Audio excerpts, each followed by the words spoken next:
Hey there, as promised, here's the quick little video just of a routine that you can look at first thing in the morning to help stretch out the piriformis and help release any tension that may be around the muscles that are bringing pain into the lower back and down the legs. For a start, we're going to start on the back. So lying on the back, we'll bring the heels up towards the bum, the feet nice and flat onto the ground. The knees stacked on top of the ankles, the feet a little bit wider than hip width distances apart. We're going to start relatively wide and just on windshield wide bring the legs from left to right. This may cause a little bit of discomfort, and that's okay. We can explore a bit of discomfort, but we don't want to find any pain. The idea here really is just to loosen up all of the connective tissue and the muscles that are around the buttocks, around the piriformis, and well, the piriformis itself. This will also give a nice little twist into the lower back, hopefully releasing any tension or pain that might be going through there. What you're going to want to do is you're going to do this for about 60 seconds, maybe 90 seconds, anywhere around there will be great. You don't really want to do it for any less because you want to give the muscles the best chance that they have to get a little bit of heat and to allow blood flow to come in and out of that area. Of course, there's always the option of taking the knees down to one side, letting them hang for a little bit, taking a longer stretch through the body. And if you're going to do it on one side, it's a pretty good idea to do it on the other. Biggest thing or biggest piece of advice I can give you here is breathe. Nice controlled breaths, especially if there's any discomfort, because that can help potentially aid, but also make sure that we're not squeezing, we're not bringing unnecessary tension into the body. If you want to, then you can either bring the legs back and start to windshield wiper again, maybe take them a little bit further apart, or if you want to, you can start to heel toe them together and get the twist a little bit higher into the back. This really does it's going to take a lot of the pressure off the piriformis, but this is still going to be quite nice because this will help strengthen the core and also allow that elasticity and plasticity to happen in the back. Right, the next series we can look at is going to be a reclined pigeon. So, the affected leg will be the one that we're going to bring up to the chest first.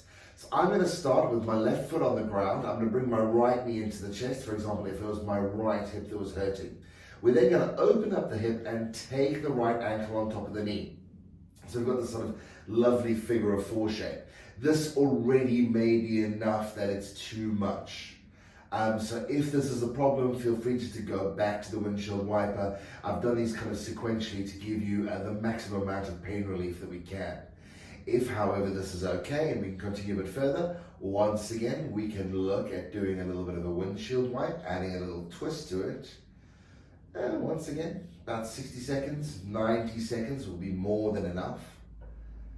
If that works for you, and you can maybe take it a little bit deeper, come back into the center and we're going to start bringing the left knee up towards the chest. Now you have a choice here. You can either grab hold of the right foot and the right knee and use that, or even use the right shin as a pivot point, or you can grab the hands to allow yourself a little bit more depth. Or if you have the depth, you can take the hands and you can bind them behind the left thigh and use that as a nice big old stretch. And that's a big stretch to the bum. That's a big stretch to all of those muscles. So once again, don't force it, don't push it, but maybe even just pulse in and out of here. And that's going to allow you a nice big old stretch. Also great for the core. We all love a pigeon pose. And the reclined pigeon is a real winner. That, if you can, I would recommend doing it on both sides, even if the other side isn't necessarily affected, but it'll give you a nice good old stretch, and I'm pretty sure I've repeated that 60 million times. Always bringing it up and checking the range of motion that you have available. These are relatively low to the ground, so hopefully keeping as much stress at bay as we can.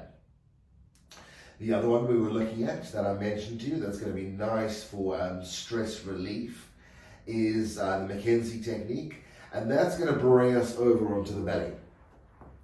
So rolling over, all of these you can do in bed. You can either stack the fists to rest your forehead, or maybe just stack the hands so you can rest the forehead on that.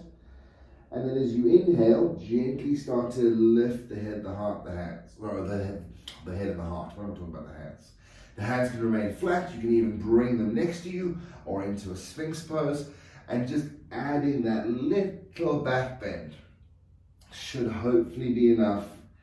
So into a Sphinx, or if you want to start lengthening the arms up into a cobra, these are quite nice and should hopefully provide a little bit of pain relief. If the pain is too much, an option is to place a pillow or a cushion or something underneath the hip joint. That also takes some of the stress away and provide also something that you might be able to tilt the hips back and start to press and give yourself a little bit more lift.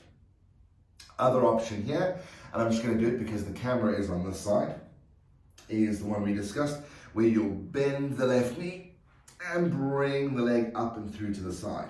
Once again, if you can rest the head, great. Otherwise, stack the fists and allow that external rotation of the hip to get into the buttocks and into the piriformis. To add more intensity to this, you can begin to stack things like cushions underneath the knee, or maybe I'm just going to grab this because it's the closest thing to me. I've got a rolled up yoga mat here, which can slide underneath the knee. So to give that a little bit more height and give it a little bit more intensity. And just take care of this. Obviously, you don't want to push it, you don't want to force it. And as always, if you're going to do this, do it on both sides. You want to do this for at least 90 seconds, at least a minute and a half. As I said earlier, just to give those muscle fibers the length and the time that they need to be able to give you a little bit of space. Hopefully, between those few exercises, that'll be enough to give you some pain relief. Feel free to string them together as you need. And if you find these are not necessarily giving you enough, or you feel you could go a little bit deeper, let me know and I'll gladly start to put together another series for you that we can look at going a little bit deeper and then building up some more strength as we go through. I hope that helps. Let me know how it goes. Until we speak again.